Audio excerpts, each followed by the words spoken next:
Hi, my name is Beverly Owens. I'm an 8th grade science teacher, and I'm going to demonstrate the fossil molding activity for you. This activity can be used in a variety of educational settings, formal classroom or informal settings, and it can also be used with kids of all ages. This can be used as an introductory activity with little to no prior knowledge about fossils, or it can be used as reinforcement to help students explore different types of fossilization. Fossil replicas that I'm using have been printed on a MakerBot 5th Gen replicator. You can print as many copies of these replicas as you need because you can conduct this activity in a small group or in a whole class setting. I have 30 students in my classes, so when my students conduct this activity, I just create one lab basket with materials and provide small groups of approximately 4 students with several fossil replicas. My students take turns using these lab materials.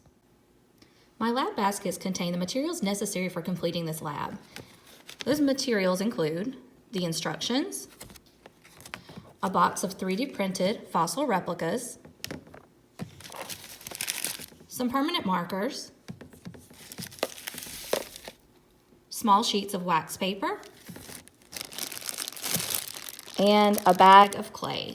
I've had the best success with using air dry clay, although you could try different media. Even homemade salt dough should work. To complete the activity, the first thing we're going to need to do is cover your work surface with some wax paper.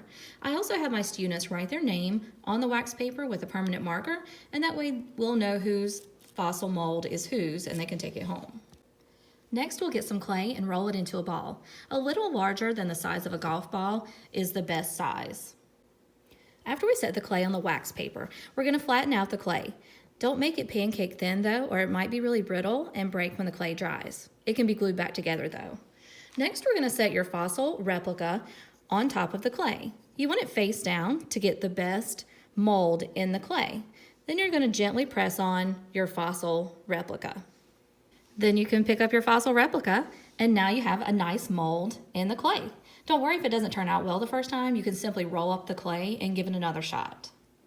I hope this activity provides you and your students with some fossiliferous fun.